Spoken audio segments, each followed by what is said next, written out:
ঢাকা বিশ্ববিদ্যালয় শাখা ছাত্রদলের প্রশিক্ষক বিষয়ক সম্পাদক পিয়ালের উদ্যোগে বিশ্ববিদ্যালয় ক্যাম্পাসে ঠান্ডা ও গরম পানির সিস্টেম সম্বলিত দুটি ফিল্টার স্থাপন করা হয়েছে।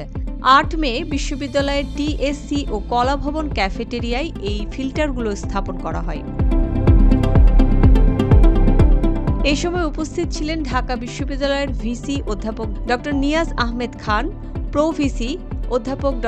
সাইমা হক বিদিশা, ট্রেজারার অধ্যাপক এম জাহাঙ্গীর আলম চৌধুরী, প্রক্টর সাইফুদ্দিন আহমদ ও টিএসসির ভারপ্রাপ্ত পরিচালক ফারজানা বাশার।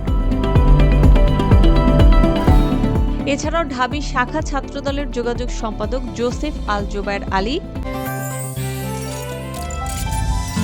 গাজী গ্যাস স্টোভ রান্নায় আনে শিল্পের ছোঁয়া সহ সাংগঠনিক সম্পাদক হাসান মাহমুদ রিজভী, মৈত্রী হল ছাত্রদলের নাদিরা শারমিন, মোহসেন হল ছাত্রদলের শিবলিউর রহমান পাভেল সহ বিভিন্ন স্তরের নেতাকর্মীরা উপস্থিত ছিলেন।